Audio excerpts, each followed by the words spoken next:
আমি লাস্ট 4 বছরের মধ্যে 3 বছর ধরে একজন থেরাপিস্টের সাথেই কাজ করেছি। তারপর তিনি পার্সোনাল রিজনসে যখন আনঅ্যাভেলেবল হলেন, তিনি আমাকে আরেকজনের কাছে হ্যান্ড ওভার করলেন এবং তার সাথেও আমি লাস্ট 1 বছর ধরে কাজ করছি। কিন্তু এই 4 বছরের আগে আমি যখন কোনো থেরাপিস্ট ট্রাই করেছিলাম ইন পার্সন বিভিন্ন প্ল্যাটফর্মের থ্রুতে, তখন কিন্তু আমার ওয়ার্কআউট করেনি। সবার সাথে কিন্তু সব থেরাপিস্ট ক্লিক করে না, এটাও মনে রাখা খুব ইম্পর্টেন্ট।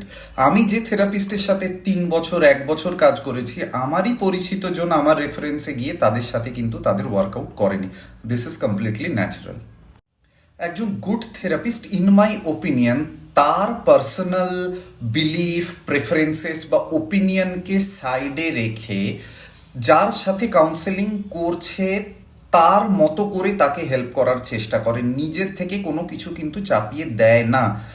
তো থেরাপিস্টের সাথে কনফ্লিক্ট অফ ওপিনিয়ন হওয়া ন্যাচারাল, বাট থেরাপিস্ট কোনো কিছু প্রেশারাইজ করছে বা থেরাপিস্ট কোনো কিছু জোর করে চাপিয়ে দিচ্ছে বা রেস্ট্রিক্ট করছে, বা সেটা সফট সাজেশন না হয়ে হার্ড সাজেশন করছে, in my eyes that is a red flag.